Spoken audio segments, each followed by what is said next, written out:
Magandang araw po mga kasabwat. Tag-ulan na po dito sa amin. Every other day na po ang ulan. Pangatlong ulan na po ito na every other day. At nakakainggan yung tingnan ng ating mga garden. Lalo ngayon at natabunan na po ng tayo ng kambing. Siguradong gaganda na po ang atin pong mga alaga din eh. Ayan, talaga namang kapakipakinabang na po. Ayan. At itong mga flower box po natin ay katitrim din po lang natin itong mga to. Tinanggal natin yung masyadong matataas para lalong gumanda at sasamantalahin natin ngayong tag-ulan na ito. Dahil sa gumaganda na nga ang panahon, every other din ang ulan, ay inaasahan natin na mamumunga na ng tuluyan itong ating kalabasa dito at yung ating patola. Sa banda roon ay patuloy ng dadami ang bunga. At talaga namang ito pala ang paraan natin para lalo tayong maging excited na tumira dito sa bahay at lalo tayong nagkakaroon ng panahon para mag-isip ng magaganda na development ng ating bakuran. Katulad dito sa harap, dati-rati po yan ay halo-halo po yan, may kulitis, may petchay, may saluyot, ay tinanggal na po natin. Yung mga petchay na natira ay tinabunan na natin ng matabang lupa at yan na nga po ang naging result. Ang natira na lamang po ay talong at papaya. At inaasahan ko pagdating ng panahon na mamumunga na ang mga papayang ito ay siyempre malaki na rin at magiging katapat na ng mga okra na yan. Ang okra na yan ay naka-level up or nasa taas kasi nga yan ay dati nating flower box. Tunay nga po na sa ating paggagarden ay marami po tayong natutunan. At naisip ko nga kung noon pa sana ako nagsimulang mag-garden ng ganito, na isinabay ko sa manukan, siguro mas marami ng pagbabago na aking naisip. Kaya nga ang may papayo ko sa mga gustong mag-garden diyan, huwag nyong masyadong pilitin ang sarili nyo na mahirap agad ang gawin niyo. Yun bang gagayahin nyo yung mga nag-search kayo sa Facebook, halimbawa, backyard garden, lumabas, ang gaganda. Hindi naman agad makukuha yun. Mas maganda po magsimula kayo sa yung kaya nyo lang talaga. At i-develop nyo yung inyong bakuran sang-ayon sa inyong kakayanan. Huwag bibili ng, yung iba kasi bumibili sa online ng mga halaman na kamamahal. O di kaya naman ay mga paso na kamamahal. Ang ginawa ko po ay hindi po ako bumili ng kahit anumang paso. Bagkos kung ano ang nandyan, yung mga sako, yung mga pasong luma na, o di kaya naman yung mga kahoy na luma na, ayun po ang ating ginamit, mga kasirola at mga timba na luma na, yun po ang ating ginamit at naging kapakayo-pakinabang nga po. At habang tumatagal ay doon po tayo mag-develop kung ano ang ating gagawin. Katulad po niyan ay mga talong po, bandera yan.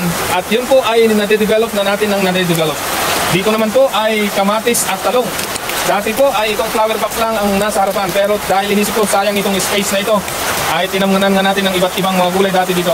Pero dahil naisip ko nga, mas maganda kung kukunti na lang ang ating ititira dahil palaki na rin po ang talong at kamatis, ayan na lang po ang tinira natin. Bagaman, pinahabulan ko po yan ng dwarf papaya. At inaasahan ko ang dwarf na papaya na ito pag lumaki ay dagdag attraction din or dagdag ganda dito sa ating bakuran. At dito naman po sa kalamansing ito na ito yung dati nating kalamansi pa, ay gusto kong maging kapakipakinabang ang kanyang gilid, kaya tinamnan din natin ng talong para pag ito ay namunga ay magiging maganda.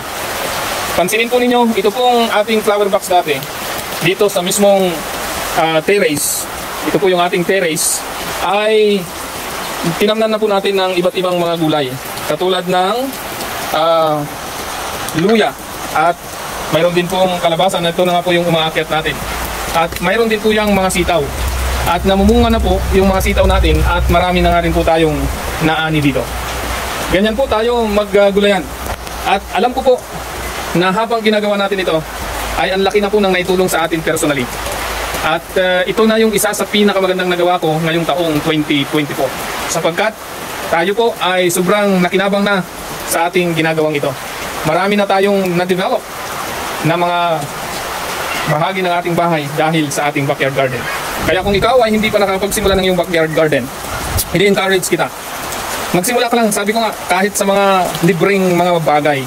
Kaya yung iba hindi nakapagsimula dahil iniisip agad nila yung gagastusin, mga paso, mga material. Pero sa totoo lamang po ay pwede tayong magsimula sa kahit kunting puhunan na. Pwede ngang libre. Kasi ako, ang aking nagastos lamang po dito ay ang mga binhi. Pero kinausap ko na ang technician ng Department of Agriculture ay may libre daw na binhi. Pero ngayong patag-ulan pa. Pero nung tag-araw ay wala nga. Kaya tayo talagang bumili. Pero kung mayroong libre, ay sigurado wala tayong gastos. Sapagkat yun lang naman ang ating binili. Sabagay, bumili rin ako ng insecticide at pesticide, pero minimal na gastos lang yon. Yung 65 pesos, kung kunti lang ang ating halaman, ay pang hanggang maani na yun. Pero sa akin kasi, dahil marami-rami na itong halaman natin, likod at harap, gilid ng bahay ay puro halaman na, ay talagang medyo malaki-laki na rin yung naubos natin sa insecticide at pesticide. Naka-3 sachet na rin po ako. Sabihin na natin 70 ang isa, 210 na rin po. Pero sa kabuuan, ay talagang bawing-bawi po, sapagkat sa okra pa lamang po, ay araw-araw na po tayong may naani, may naulam, at mayroon na rin po tayong nagbebenta. Yan po talaga kapag mayroon po tayong backyard garden. Kaya nga po, kapag ikaw ay talagang na-encourage na magsimula ng iyong backyard garden, kung ano yung kaya mo, yun lang ang sisimulan mo.